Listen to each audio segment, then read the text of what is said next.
Hello, lovely listeners. I'm doing a little re-release of this great interview with Isobelle Carmody.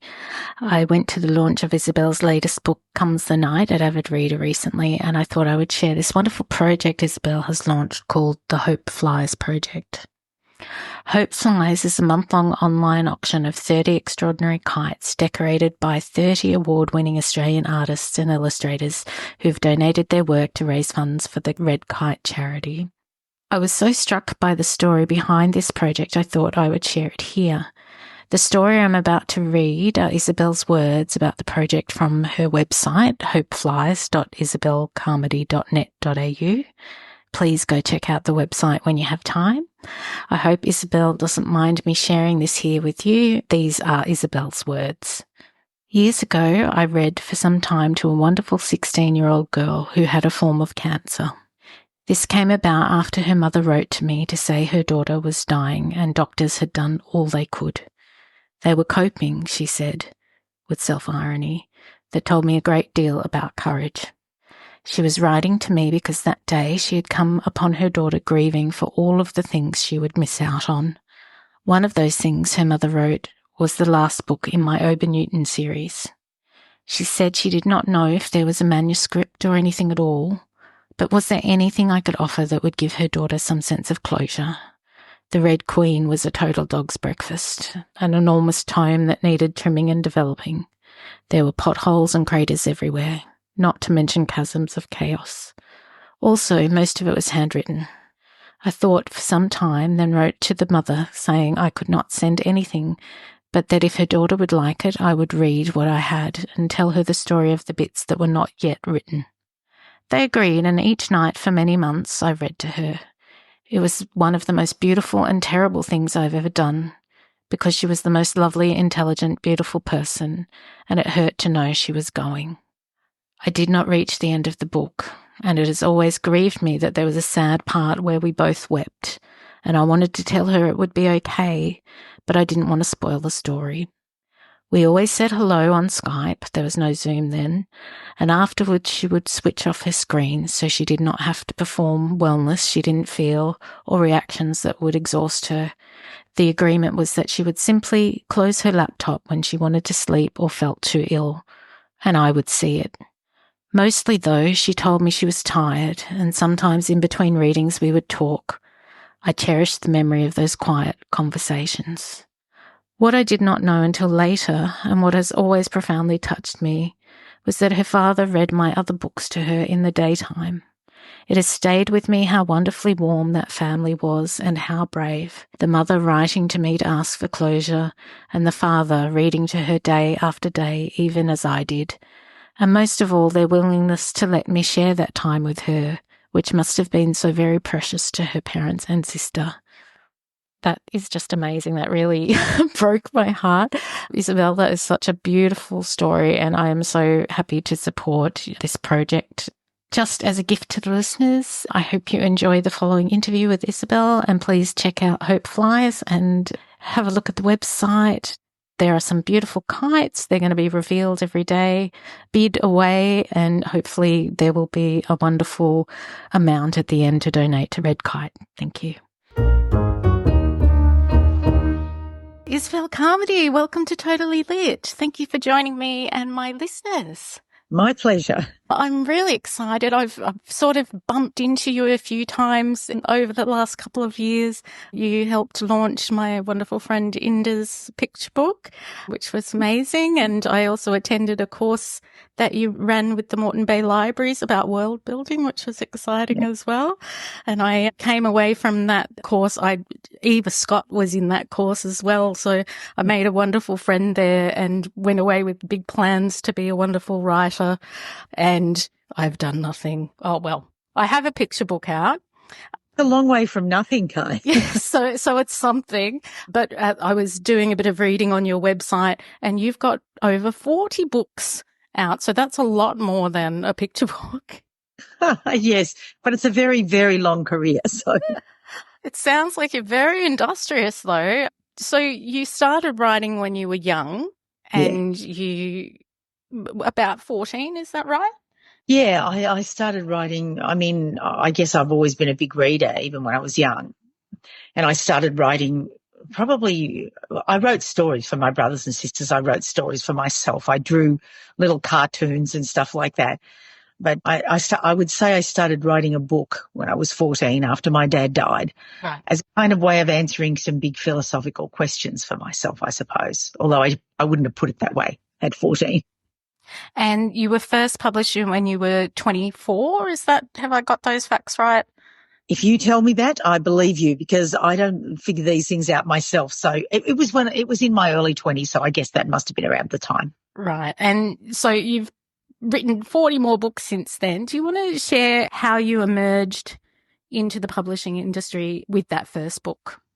Because I was 14 and coming from a kind of a pretty economically disadvantaged family and background, we grew up in a housing commission area.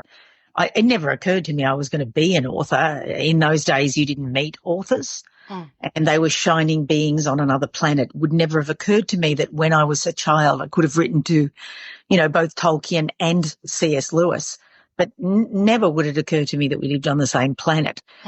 So I didn't think of being an author. I was writing the story for myself, and I liked it, so I kept going back to it, and I wrote and wrote and wrote. And I went into journalism after university, and I wrote all through university. And I thought I might be a journalist, and because I thought journalism would teach me something about writing, and also it would give me a way to learn secrets about the world, which powerful people knew and which ordinary people didn't.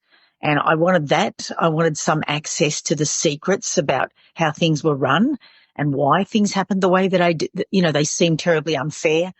And I thought, well, somewhere they must make sense to somebody. They don't. But that's what I thought back then. And so I entered journalism. I thought I was going to learn, the big questions about life. And I learned not about truth, but about facts. And I learned how facts could be manipulated. So I was writing the whole time through, journalism. And then one day my editor said to me, do you think you're ever going to get any of those things you write published? And it had never occurred to me, not once in all those years. And in a very short time, I'd sent off a short story and won a short story competition. That was the Monster Game. And at the same time, I thought I'll finish this book. So I quit my job as a journalist, wrote the book one last time. And, it occurs to me now that what I did was crowdfunding before there was crowdfunding. I was going to say, that's a big gamble, leaving your job before the book is published. Well, I left it because I wanted to really commit to my, writing, and also because I saved up some money and I thought I'll sell shares in my book but I hoped no one would buy, I hope people would buy them, but I didn't ever expect I'd have to pay anything, because it didn't occur to me in a million years it would get accepted sort of quickly. So I wrote these, I had a friend who was a legal beagle, and I said, can you write me the most legal sounding contract ever, where people pay me $20 to $30 and get a share, and if the book's published within 5 years, they get that back plus a percentage of what the advance would be. So I just figured this out, sold it all around. It was an idiosyncratic, funny thing. A lot of my friends, a lot of people bought them, and I saved up all of $3,000 and thought, that's it, I'm quitting. So I quit, and I lived for a year on that $3,000. And I used to ride to the beach every single day. And when everyone was heading for the city to work, I was heading for the beach to relish my freedom. And then I would come home in the afternoon and I would write until I fell asleep, working on it, finishing the book. And when it was finished, I decided, I looked inside the front of every book. In the front you see those tiny little writings. So there's the address of all the publishers it's ever had. So I just made myself a list and sent it off to the first one on my list, and that was Penguin, and Penguin accepted it. So that was the beginning. And so that's how I ended up in publishing. I think probably 12 copies would have sold, except it was also shortlisted for Children's Book of the Year. So about 6 months after it came out, it sold incredibly well, like all the shortlisted books. I was working on the sequel, and so the publishers wanted that. That was really sort of how I came in. So I was very lucky. It was mostly luck and good timing by chance. Thank you so much for sharing that. I'm really passionate about reaching all those hidden writers that are out there who think, where I'm situated at the moment is not, I couldn't be a writer. And yet we all come from very different backgrounds, where I worked in a bank for 10 years going, I can write, but I'll never make a living off it. So I never tried. And I was a single mum by myself going, it's silly to try something. But you just have, if you've got the talent, I think you should share it. And you're saying the same. Like, you've got that beautiful story that you've written. You took a gamble on it, and look where you are now, 40 books later. I think those people who are out there listening, who are, thinking some of those things, I feel like you're lucky if you're not in a position to think about publication, because then you don't have to, and you shouldn't. Because I think at the stage of, at the beginning stages of writing, it should be an allegiance you have to your story. It should be, I didn't write with publication in mind, I wrote with the story in mind. And that's all. What I thought was the best story was what I was writing, not what I thought someone out there might like, because how could you possibly know that? Yeah. But if you're thinking of publishing, you're always making that outward journey. I think in the end, it's good if once you've got your piece of writing, whether you're, a banker or a single mother or, a kid like me, or a person doing journalism, once you've got that piece of writing, then I think, yes, of course you can try. Anyone could try. And why not? Because you've got nothing to lose. You've written the thing anyway. But when it comes to, the early stages of writing, if you are nowhere near the publishing industry, thank goodness.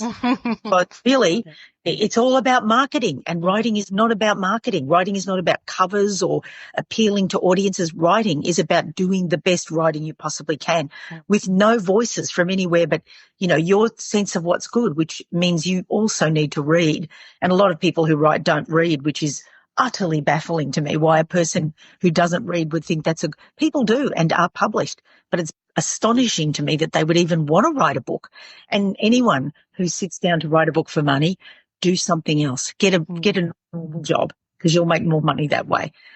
Making a living out of writing, almost nobody makes a living out of writing. You make a living out of peripheral stuff connected to writing. You go out and you lecture to people, and sometimes, honestly, working in a bank is better than sitting. It is. No, it's better because it doesn't take anything away from your writing. Yeah. As a journalist, one of the things that was difficult was it would have been difficult if I wasn't so hardwired for it. Those other things you do take energy away from writing. So I think the job you're looking for as a writer is one that takes the least away from your writing and possibly gives you something back. Journalism taught me to be concise. I thought it would teach me to write better, and it did. So everything I learned to write over the years made me a better writer. And you've been able to sustain a career now. What sort of subsidiary activities have you done to keep yourself going through the years? Well, in my early career, which is a good couple of decades ago, once you had 3 or 4 or 5 books out, you were living on your income, in the sense that there would be, your books would sell over the years, and publishers considered a writer to be a good writer from their point of view if you were a good backlist item, which meant if people kept buying your backlist.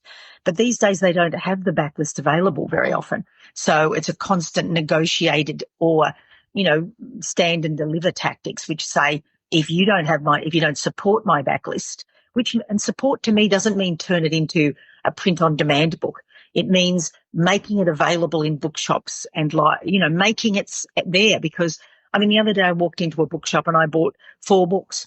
I didn't go in to buy a single one of them. I was looking, but I can only buy books that are there, which is why I'm interested in good bookshops, and independent bookshops are doing very well in this time. In my early career, there were big chains like Angus and Robertson. They sold a lot of books because they did a lot of hard selling across the country, and there were a lot of them. When they died, it was partly because, of things like being bought out by American subsidiaries like Red Group. Red Group bought out Angus and Robertson. And so that meant that, an American publisher would decide what books might sell and would send to the Angus and Robertson people 900 copies of a book that sold well in Middle America and dropped dead here in Australia. So again, it was all about marketing from people who didn't understand how people read when they read.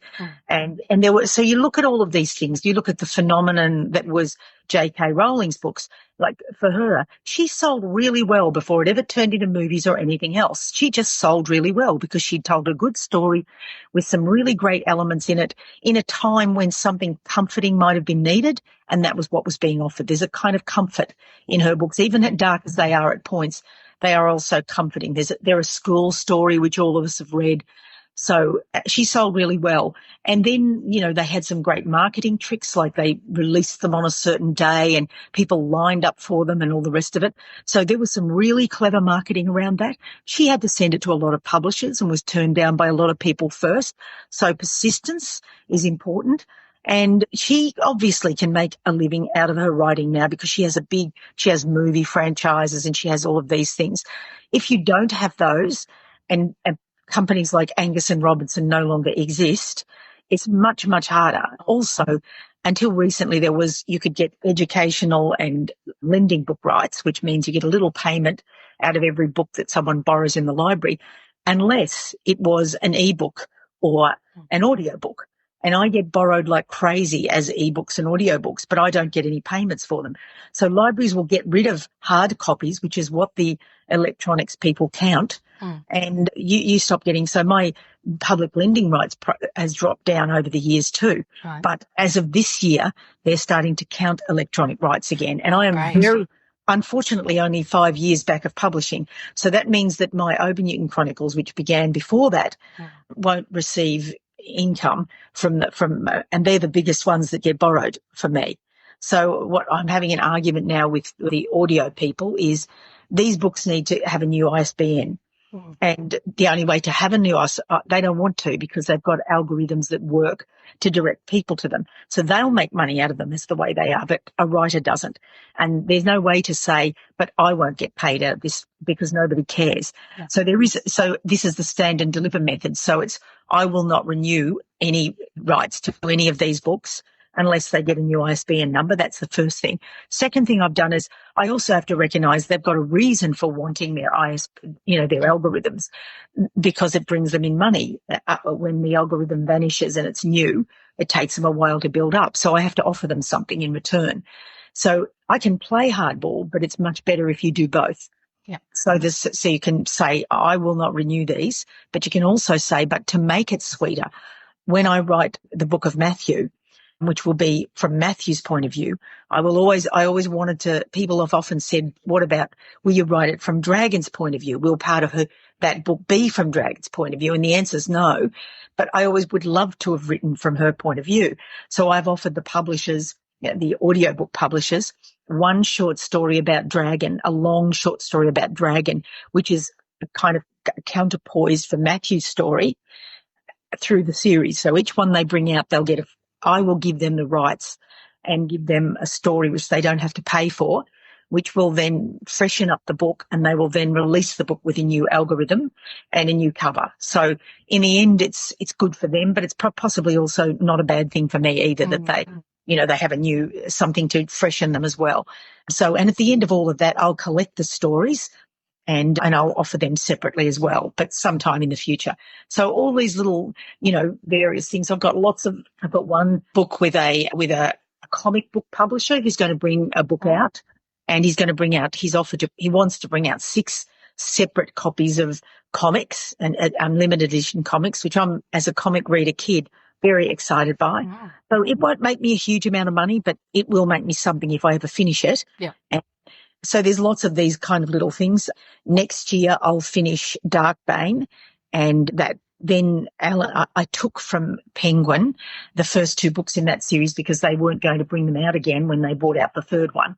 So, and they're out of print. So I said, well, there's literally no point in bringing the third one out if you don't bring the first 2, because the only people who will read it will be people who read the first 2. There'll be no potential for new readers in this. So I took the books off them. I sold the rights to Allen and Unwin, and they will reproduce the 2 books when I give them the third book. So that's partly, I'm working on that. It's been on the back burner. So I always have a couple of things going at the same time. And the one on the back burner at the moment is Darkbane, and the one on the front burner is the book that I literally just finished. And that I'll be editing in the early new year. So you can see you've always got a lot of things going. That's writing wise to make a living. But I also, I lecture if people ask me to come and speak. I run workshops. I sometimes do mentorships. I did a lot of these in the past. To support my family and me. I'm now solo, so I don't have to worry about supporting anybody else but my own self. I have my own house now. So, in many ways, many of the things that you struggle with when you're younger are not there as things to struggle with now when I'm older. So I don't have that same demand. And I still do have a backlist that sells and all the rest of it. So lecturing when I need it, I apply for grants. And travel amounts sometimes. Of course, the books themselves bring in money, but I haven't had a book out for a while. The last one came out during COVID, and like many books that came out then, it didn't sell much because there was no way to tell people it was out, and people were, so that languished to some extent. But every time you have a new book out, all of your backlist that's available bumps up to the surface too. I took the rights to Billy Thunder and the Night Gate back. Because they were telling me that they were going to make them, print on demand, which I didn't want. So I now have the rights to those. I haven't put them back out again yet because, again, I'll do that when I have the third book to write as well. So it's managing your rights and keeping control of them.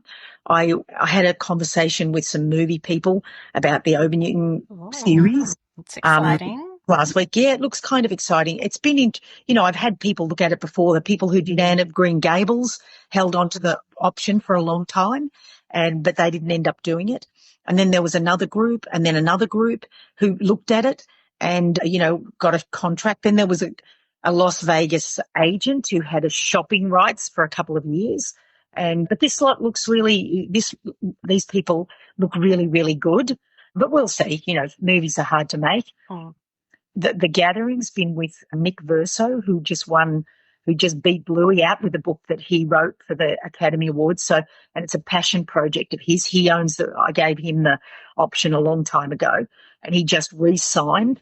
And so he's written that as a series, and it's a limited series, and he's a really good writer, and he's already got that's written. So there's something. Then there's Evermore, a woman who's just recently became really well known because she's very well known in the industry for a young woman called Catherine Smythe Mullins, and she wrote a screenplay for a series based on Evermore. And for a little while there, Amazon was really into that.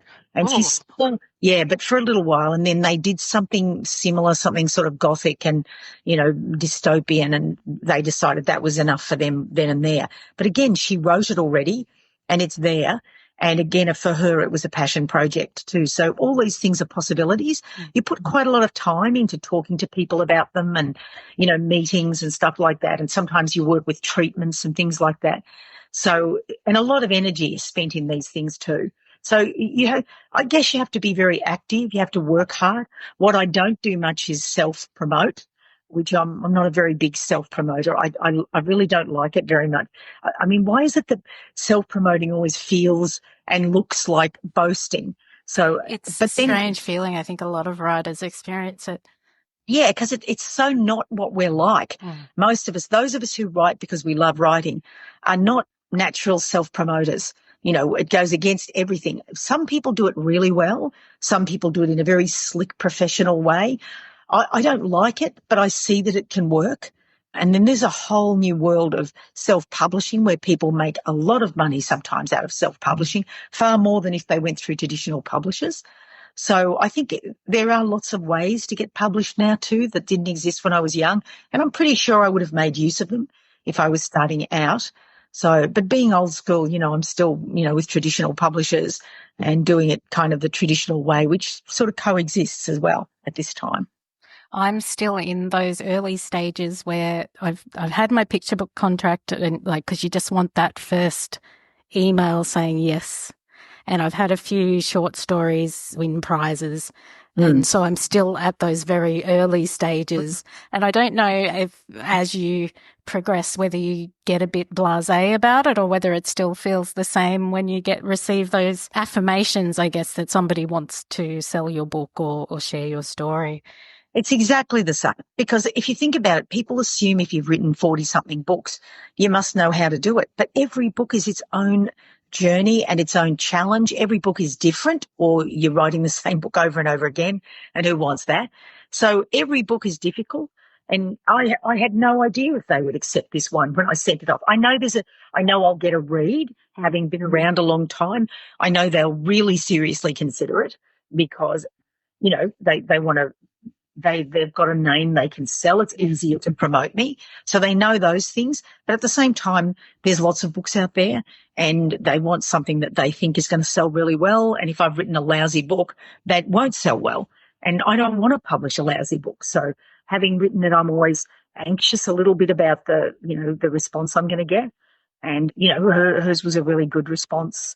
And Right. so one editorial meeting, and now she'll give me her notes after this. So, And now that you're in a different stage of your writing career and in your personal life, are you feeling more creative freedom when you write, or is it still the same process? it's the same process. I mean, you will always fight the world for time and space to write, because even your best friend who knows you're a writer thinks you can do it when they're not around.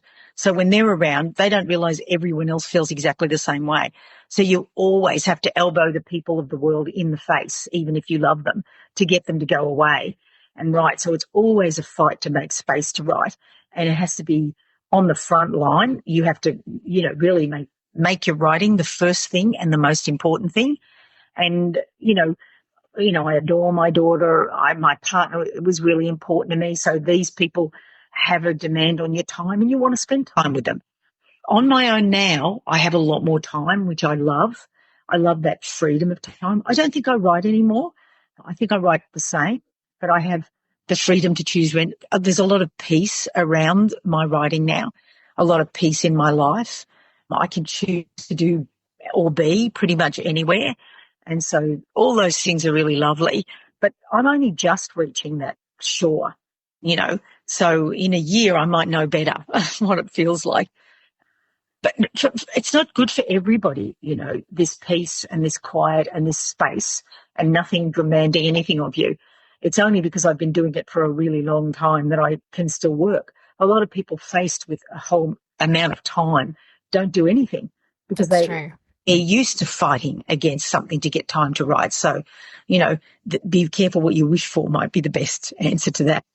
I do sometimes wonder if I've had a few challenges in my life. My two sons have special needs and I was a single mum for a while. Things are quite good at the moment.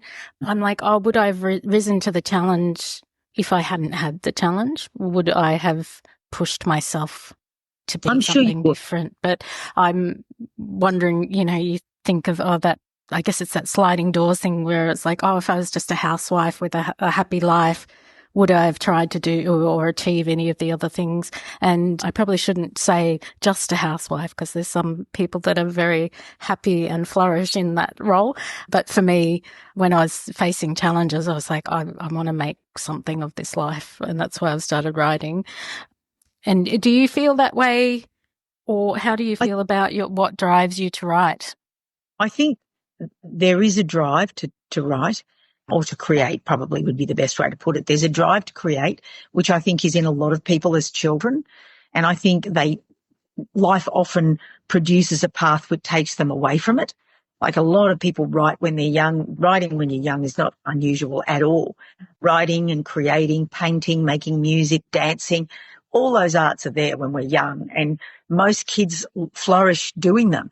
And then you get to school and a lot of the school stuff is, especially now, crushing the life out of any creativity because all it's doing is producing, cogs for jobs.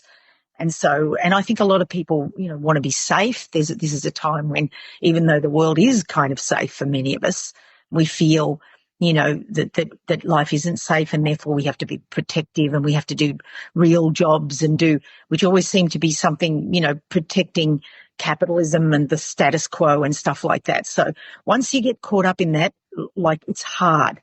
But at the same time, you worked in a bank which some people might say is a kind of machine. Many working industries are machines, but you were not a machine. You didn't become a cog because a bit of you still had that creative drive. So I'd say in some of us, that creative drive is quite strong, and no matter what we do, it will continue and find an outlet in one way or another. And so I think I had that drive. I think you have that drive.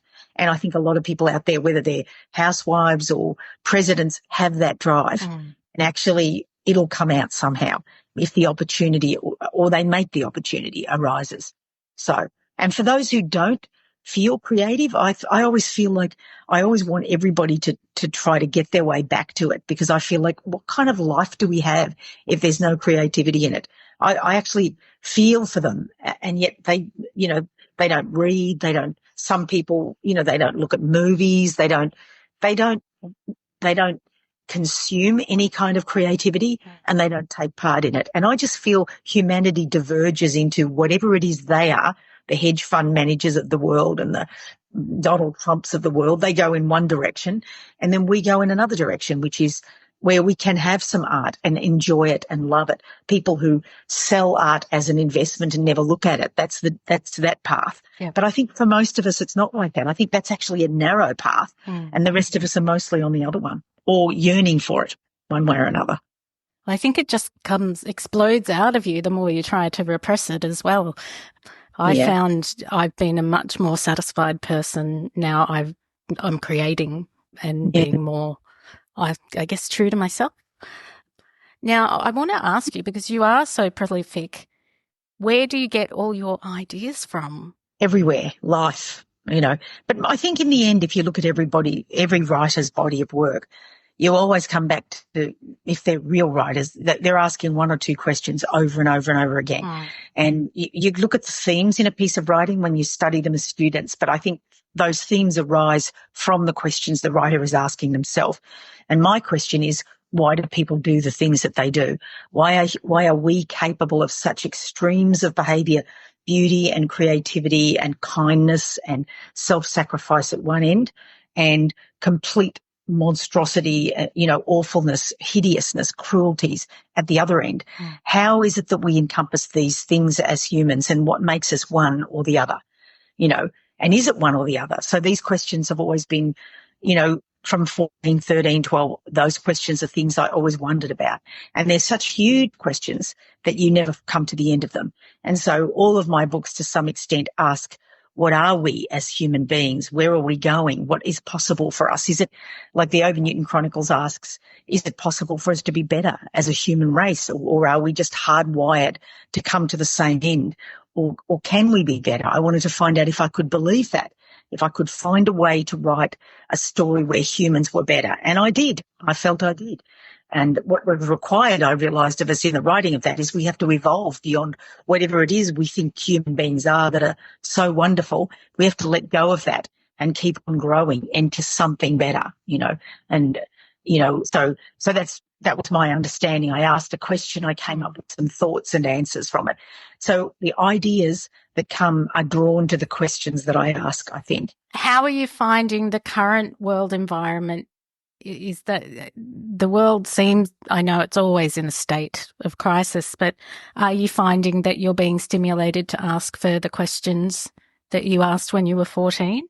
I would say evolutions of those questions. For instance, when I was a kid, there were no computers. The technology that we had was much more limited than we have now. It didn't permeate our life. I think we co-evolve with our computers. Like we spend half our time looking at our phones now. We certainly didn't do that when we were young.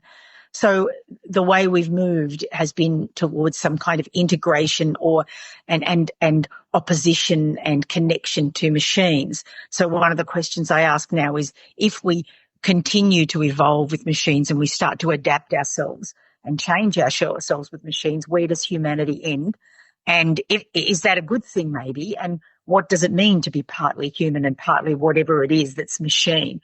So that question is a continuation of what are we and what can we be, to what is a machine? Is a machine an entity that lives? At what point does it become alive, and is alive only human? Is there a different kind of aliveness and maybe a better one So that's a question that I'm asking now. So I'd say they're all just extrapolations of the original questions to some extent. But world stuff does make a difference too. For instance, the book that I've just finished is set in the future of Canberra, and it sort of looks at how the price we're prepared to pay to be safe, how much control, how many civil liberties we give up.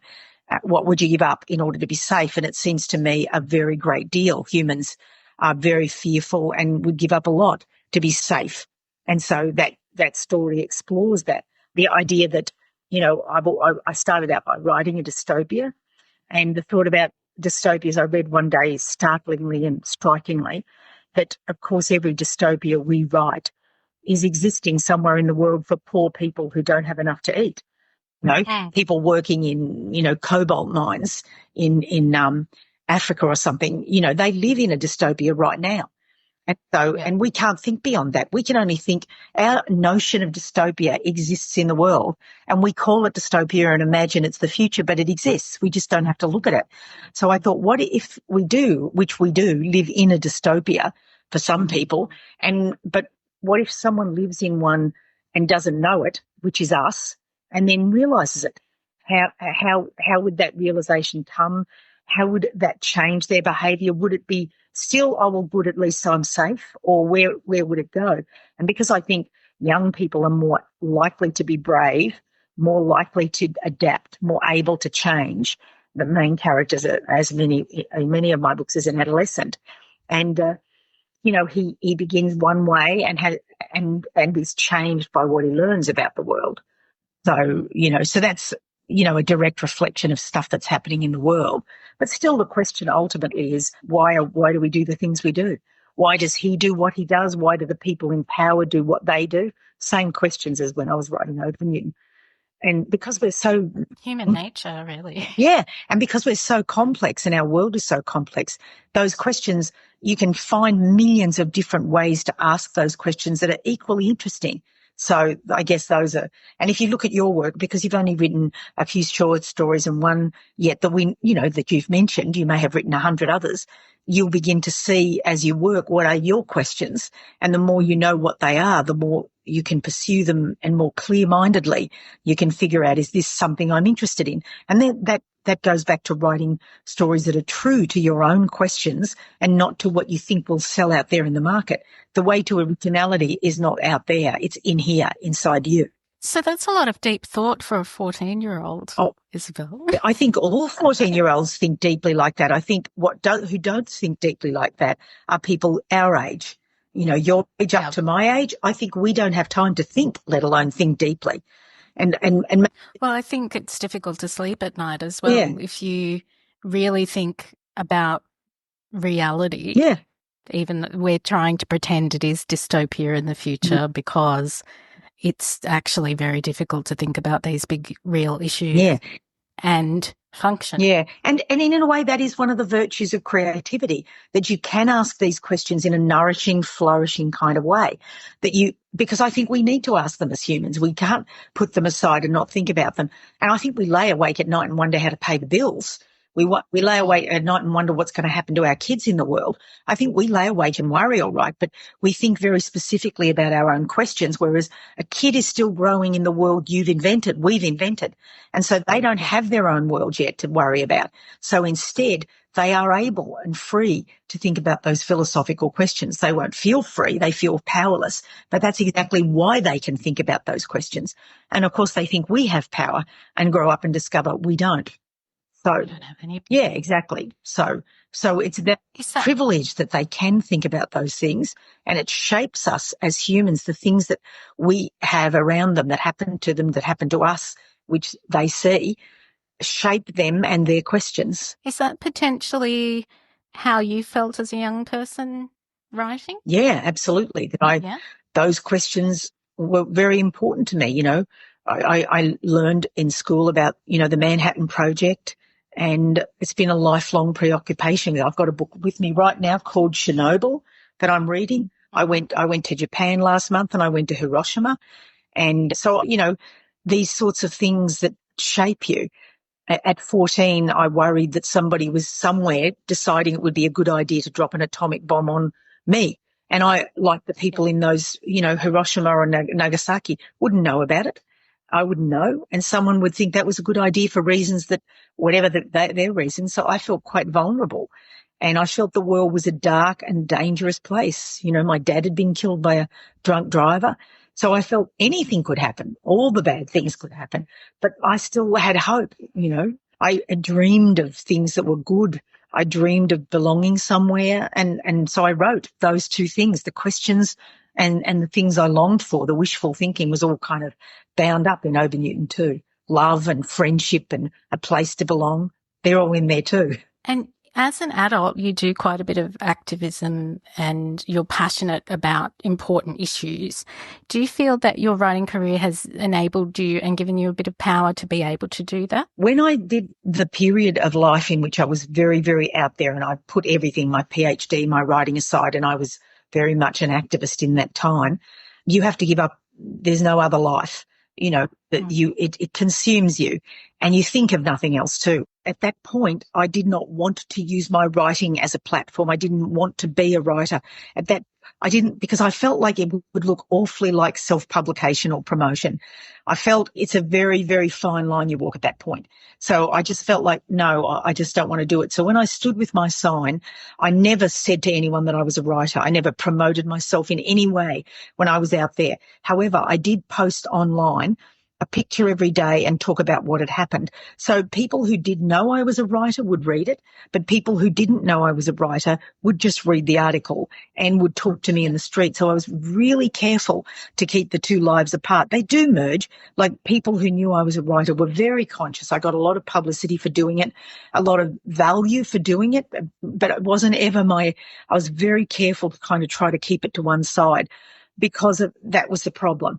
However, of course, looking at it now, it certainly gave me a platform.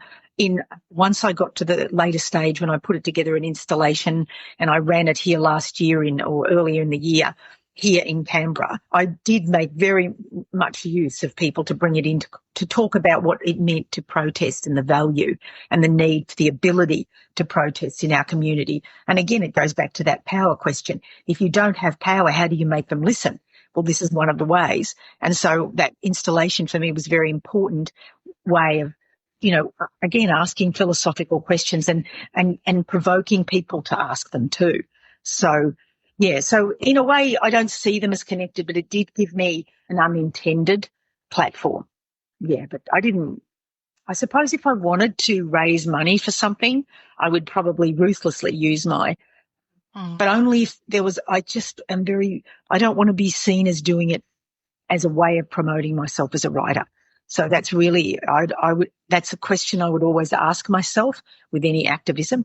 And I'm doing a lot less now because it does consume you and you don't do anything else for that time. I think it was what I did, I felt very, very passionately about.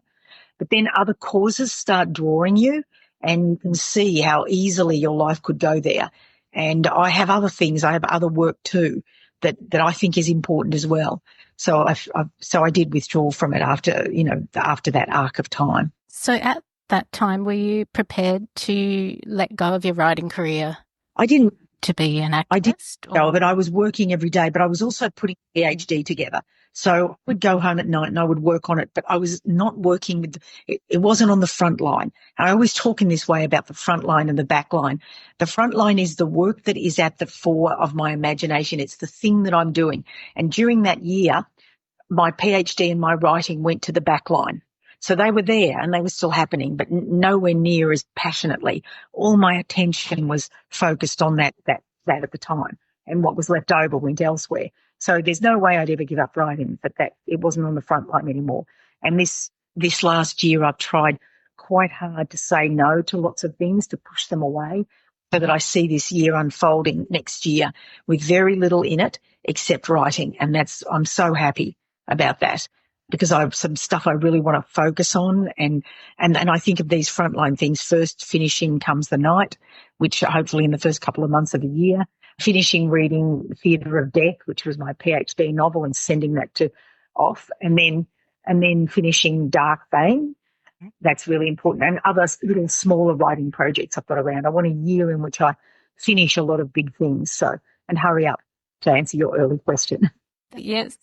Will Isabelle Carmody hurry up? I'd love to hear more about that and share it with our listeners. Yeah, well, it's a website that was started by somebody where people went to complain about how long it took me to finish books in the series, perfectly reasonably, because there were like 12 years between some series books.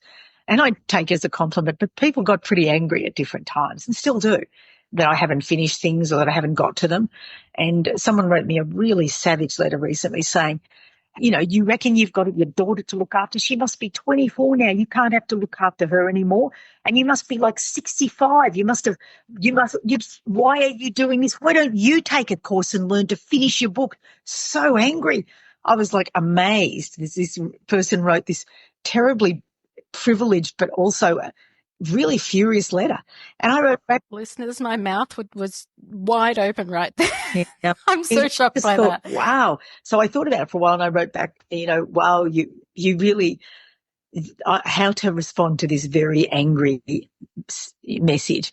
I said, look, I am 65, but I have, you know, parents who are older, mother who's older. I have a mentally ill brother that I take care of. My daughter is 24, but she's only just out there in the world. You're a mum for life, I think. The thing is, life doesn't get less complicated and easier. In some ways it does. In other ways, you just have more responsibilities and things to take care of. And I said, so no, I am not free. And also I do still have to make a living. So I do have to make my payments on this and I have to do this. So I still have to earn a living. So I have to stop and do those things. And that's why I do those mentorships that your series had. And, you know, and I said in the end, you know, I am a whole person. And I was gobsmacked. I wanted to actually, the vicious bit of me wanted to take the letter, post it in the public space and respond to it there. I didn't, but I was tempted, pretty tempted. So with Isobelle Carmody, will hurry up. That is a Patreon program that people can follow your work. Oh, yeah.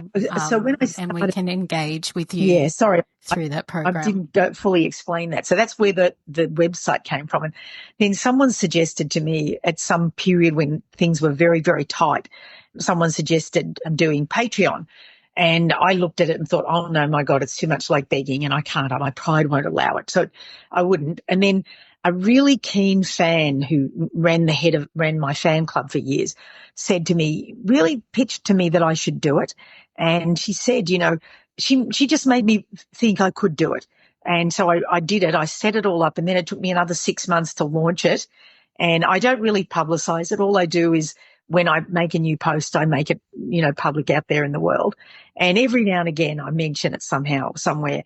But again, it's that sort of cringing line where I just, as a person from traditional publishing where you didn't make a fuss, it's really hard for me to do it. That site over COVID, that just saved me. Paid my rent sometimes. It was just, and it's always been fantastic. And you know, a lot of people give away lots of things and all the rest of it. And I tried in the beginning to think what should I give away? And in the end, it just wasn't me. What was me was running a monthly workshop, which, you know, if people are joining the thing, it costs them about $17 a month, I think. And if you're going to do a workshop, well, I think that's fair enough, $17 for a workshop. So for those people who come to the workshop, I think there's some value. The people who want books on the Patreon site, you know, will always get books at my cost. Whatever I can buy them for the publisher, I just pass it on to them. There's artwork that I draw. Sometimes I make that available or I give it away. If I have meetups, I invite anyone in that town or city to come to it. Of course, a lot of those things in COVID sort of went sideways because people didn't want to come out. And when a new book comes out, the people in the website, they get an advance copy, or I give away advance copies, and then there's very cheap later on copies kind of as they come out as well. So, and of course, if there's book launches or anything, I invite these people first. And when I do my mentorship, in my mountain mentorships, they get first preference and they come at a discount. So, yeah, and mentorships are cheaper for them and all the rest of it. And I do posts a couple a month usually about what I'm doing. And I find I post a lot less in the public arena now because I've only got so much energy and now I spend it on the Patreon site. So I used to write posts in public. I don't really do that much anymore. I do, just the ones on my Patreon site. And of course, I have long conversations with people and, I enjoy the company. And if someone asks me something and I can do it and they're on my Patreon site as a supporter, of course, I'll go out of my way if I possibly can. So. And in the new year, will you be running any of your workshops? Yes, I'm probably going to run one in early June or March, sometime around that year up in the mountains. People just only have to pay to get there. I don't mentor anybody on those days. I go up there and I write. We write together. It's a writing community. You're really just paying for your accommodation, which is quite cheap. It's like $50 or $60 a night or something like that. I mean, it's not cheap, but it packs the heat and there's only us there in the lodge. And at night we sit round the fire and we talk and you bring your own food up. Although I usually I cook the first night's meal and we eat together at the tables and people, so we bring food up and whatnot. And, they're great fun. People keep coming back. So time to write. Yeah. So it's not like a series of workshops. No workshop. Like some retreats are. However, it's just time to write. Yeah. However, often there's somebody up there. Like last time, Anne Spud-Villas, who's an illustrator, came up and she showed them and talked to them about heaps of things. I was so happy that she was up there because it was really exciting to have her. She talked about illustration and her career and she was lovely. She painted people and she drew and she was really a lovely, valuable. And I have friends who are writers visit and come up there too. So whoever's up there shares their stories and all the rest of it. Yeah. So they're really, I think they're really good. I only ask people to come or I only agree. If people want to come, they have to have a piece of something they're working on. Or a very good plan to start something. So they need to have a plan of what they're going to do up there because otherwise they'll just feel they've wasted their time. So they need to have a feeling that there's some use to be got out of it for them, because it's not a time. People in the day work. Everyone goes somewhere and works all day long. So, and every now and again you see people have conversations. And sometimes I run a mentorship with someone up there who's asked for it, but that's additional and separate. And in that case, they would send me a piece of work. I would a sample and ask me. I would then agree, and then I outline for them what that mini mentorship up in the mountain will be for them, and they'll still spend a lot of their time writing. So that's what that's. And I was a member of your Patreon group and I fell off. That's probably the force of that's probably a Patreon had a kind of a weird glitch at some point where they changed something connected with PayPal and a lot of people who were paying through PayPal got kicked off, but have rejoined. So, I didn't go after them if they didn't join because I thought, well, maybe this is a good opportunity if they're ready to go away. And people go on and come off sometimes if they're paying and they're enjoying it, but then they're going away or they feel they can't afford it. They just they go off and go on as they choose. So. And at the time, I think we were working through chapters of a writing book. Do you recall what that book was? I can't remember. The writing book. I think it was Kate Grenville's, writing book we were working with that time.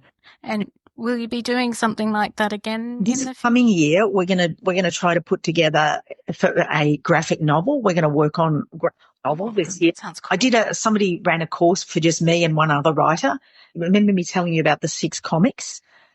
So the guy got someone to come and give us a kind of like an intensive little mentorship. And there's a lot of information there that was really valuable. So I want to spin that into over the next year. I want to work on a graphic novel. And that graphic novel is one of the projects. It's not the frontline project, but it's one of them. And I thought I'd work on that through the mentorship, through the Patreon people as well. So those who want to draw can do both. Those who want to draw and write can do both. Those who want to just write can do it as well. So it'll be like, so that's what we're kind of going to be working on. But the first couple of sessions in the new year will be just traditional writing ones, just to get us kind of kick-started and to talk about what our graphic novels might be. And once we've got the projects, move forward from there. So what we're doing at the moment is we're looking at how to world build. And we've been doing world building at the moment, working out different approaches. Everyone's got different stories about building the world and whatnot. Amazing. So I'll share your Patreon link with everybody. So anybody that's excited to look into graphic novels can come along for the ride. So now I've got a few fun questions to ask you, and then we can wrap up. Okay. So what was your favourite book growing up, Isabel? Well, I loved the Narnia books, The Lion, the Witch, and the Wardrobe.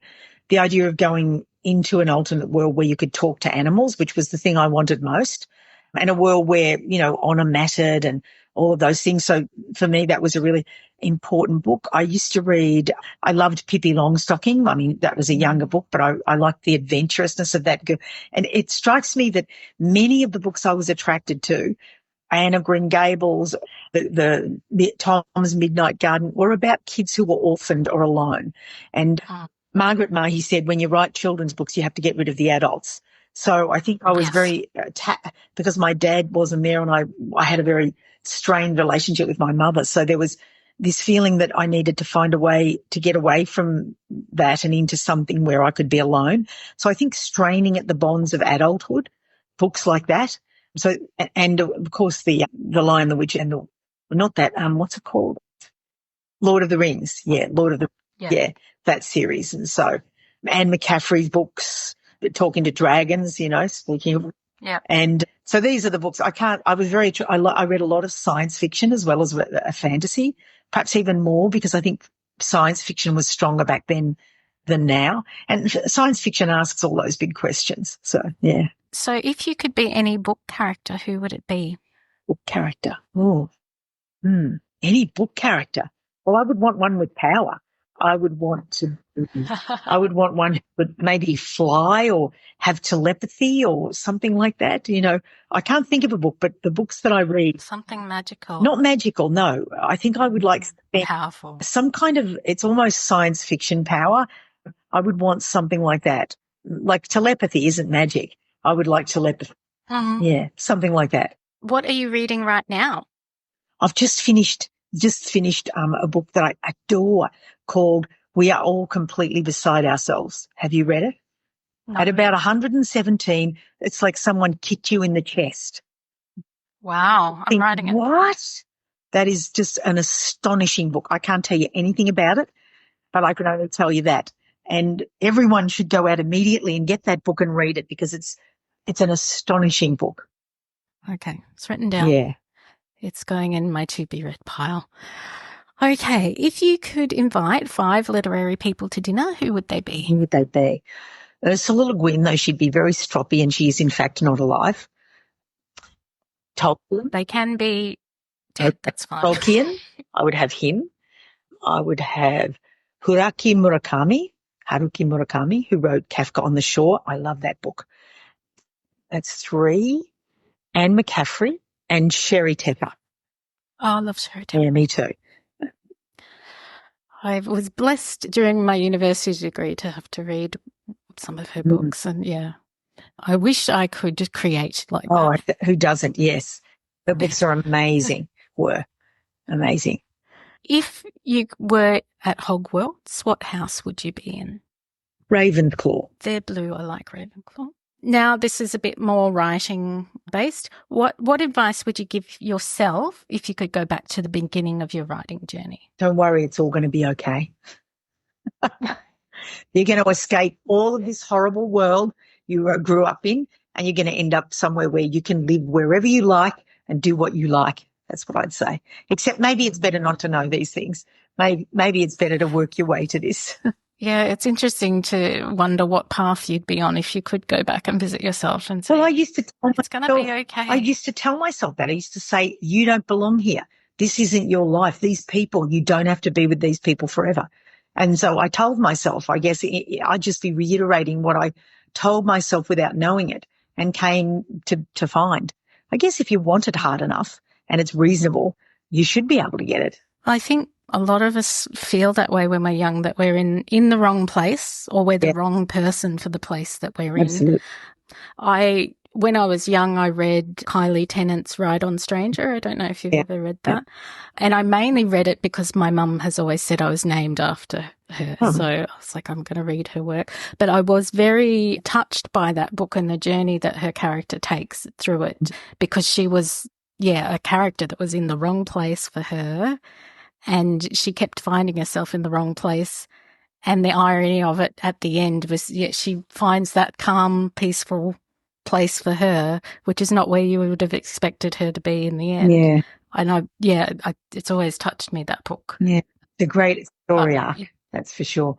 Yeah. Well, I would have and thought, it sounds like you're in that calm place, which is great. Yeah, well, I would never have imagined that there would be so much travel in my life, that there would be a daughter and a partner in my life. I didn't imagine any of the house that I would own.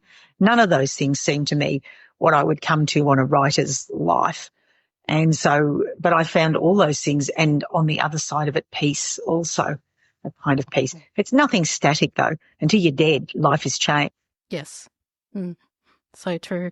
I find myself astonished, like just chatting here with you today. I'd never dreamt of being able to do something like that. And I get to chat to some great authors with this podcast, and it's just fascinating to listen and chat and learn each time I have a conversation with someone. But I think the reason you ask good questions is because you are a writer. So you know the kind of questions, you ask the questions a writer would want to know. Yeah, well, I don't really write a script, although I've got a sort of dot points in front of me. But I mean, you don't have to, because you ask. No, I just respond to, you take me where we go usually. And it's enjoyable. I'm a bit addicted to it though, in terms of creatively, it doesn't pay the bills being a podcaster. Nope, nothing pays the bills except some horrible job. Yes. So, but I do find myself wanting to continue and reach out to other authors and continue these conversations and just share them. I like listening to them too. Thank you. That's good. Thank you. So, which is your next release that your fans can look out for? Comes the Night, it's called. Comes the Night. And who will that be published through? Allen and Unwin. Great. And is that within the first half of the year, or when? I would say it'll certainly be the second half of the year. They have publishers have a much longer lead-in time now. So I'm hoping it will be this coming year, but it may well even slip into the following year. So I'm really hoping it's this year, later this year. And will you change your website to Isobelle Carmody Has Hurried? No, I think until I've done the last book in the Legend Song series, and the last book in Billy Thunder and the Night Gate, I think I then still have to be told to hurry up. But after that, it must be a wonderful feeling. I know that email was a bit narky, but that your fans crave your work, that they stick around for this long. Yeah, in many ways, I just think, well, let's hope. But it's also nerve-wracking too, because you've got to live up to that. You know, I remember when I was writing The Red Queen, I was totally freaked out because I thought, you know, how can I satisfy all these people who write and say what they want to have happen even? And my editor finally said to me, you only wrote all the other books for yourself. Forget about everybody and write for yourself. So I did. Okay. I think that's good advice for all writers out there, is to write for yourself. Thank you so much, Isabel, for today. You've been very generous with your time. It was my total pleasure, Kai. Totally Lit is an independent podcast. You can help support us to continue to chat with wonderful Australian creatives by leaving a review on iTunes or sharing our socials with your friends. You can also make a contribution at www.buymeacoffee.com/totallylit. This will also help with equipment and podcasting platform fees. I love to interact with our listeners, so feel free to say hello either by mail or social media, totallylitpodcast@gmail.com, or you can find me on Facebook, Insta, LinkedIn and Twitter. I've also created a group on Facebook called Totally Lit Writing Community. It's a space to continue the conversation and share your writing successes, events, launches and latest projects. Jump into the group and say hello. Thank you for listening to Totally Lit, and don't forget to go out into the world to read, write, create,